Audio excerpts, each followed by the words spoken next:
Bonjour Babacar, bonjour à toutes et à tous. Et l'on reparle du limogeage de Sori Kaba Abdoumbo, porte-parole adjoint de l'Alliance pour la République, met tout sur le compte du pouvoir discrétionnaire du président de la République de nommer et de démettre qui il veut. Toutefois, il précise que le désormais ex-directeur général des Sénégalais de l'extérieur a outrepassé un code de conduite établi par Macky Sall. Abdoumbo, joint au téléphone par Daté Diop. Mon point de vue par rapport à ce qui s'est passé. Le président de la République, Macky Sall, a les prérogatives constitutionnelles de nommer aux fonctions civiles et militaires.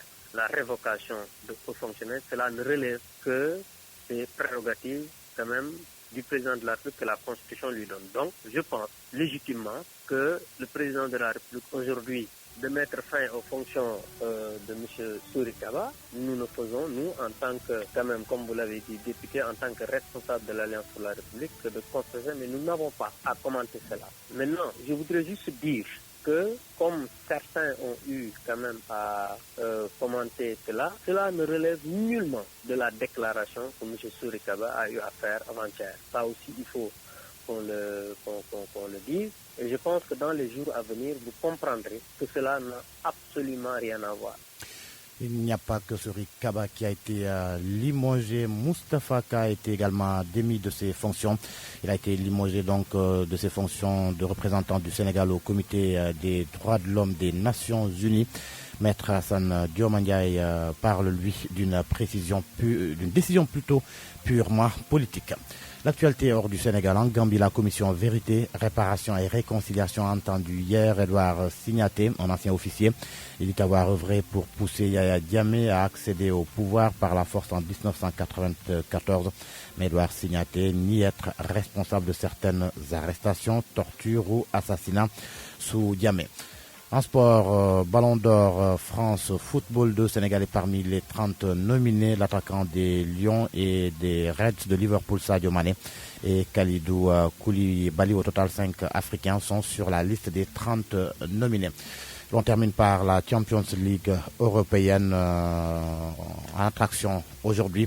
Le match Paris Saint-Germain de Idrissa Gana Gueye et Bruges de Crépin Diatta. Waaleykum assalam Babacar di nuyu ñëpp. dañ koy door rek ni ñu jëlee Sori Kaba ca direction générale des Sénégalais de l'extérieur. Abdou Mbow addu ca moom nag nee na njiitu réew mi moo mën a def lu ni mel ndax moom rek moo am sañ-sañ fal wala tabb wala dindi nit ci poste yi nga xamante ne fa la ñu nekkoon. Constitution moo ko may.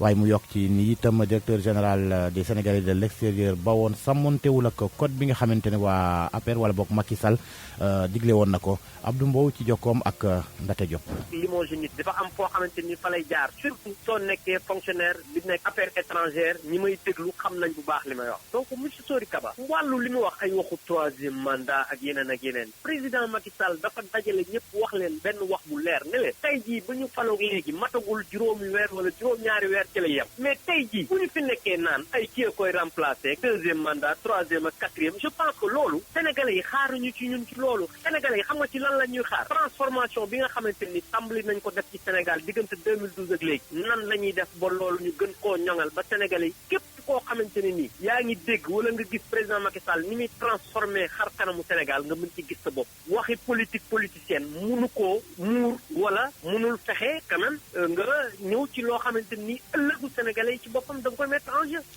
du Sori Kaba képp la ñu teg ci ndombal tànkam démb ndax ki toogaloon Sénégal ca comité des droits de l'homme des Nations Unies di Moustapha Ka moom itam jëlee nañ ko fa mu neewe woon gannaaw coowal mbirum Karim Wade niñ ko jëlee poste boobu nag maître Assane Diomandiaye jàppe ko ni dogal bi nga xamante ne politique rek moo ci lalu. ca Gambie moom commission vérité réparation et réconciliation démb déglu na kii di Edouard Signaté nekkoon ab officier jamono Yaya Jammeh moom nee na nag jàppale na Yaya Jammeh ba mu jot ci bopp réew ma ci atub 1994 waaye moom nee na dara loxoom daal laalul ci ay yenni arrestation yenni torture ak yenni faat yi nga xamante ne ñu ngi ko nemmeeku woon jamono Yaya Jammeh nekkee ca bopp réew ma.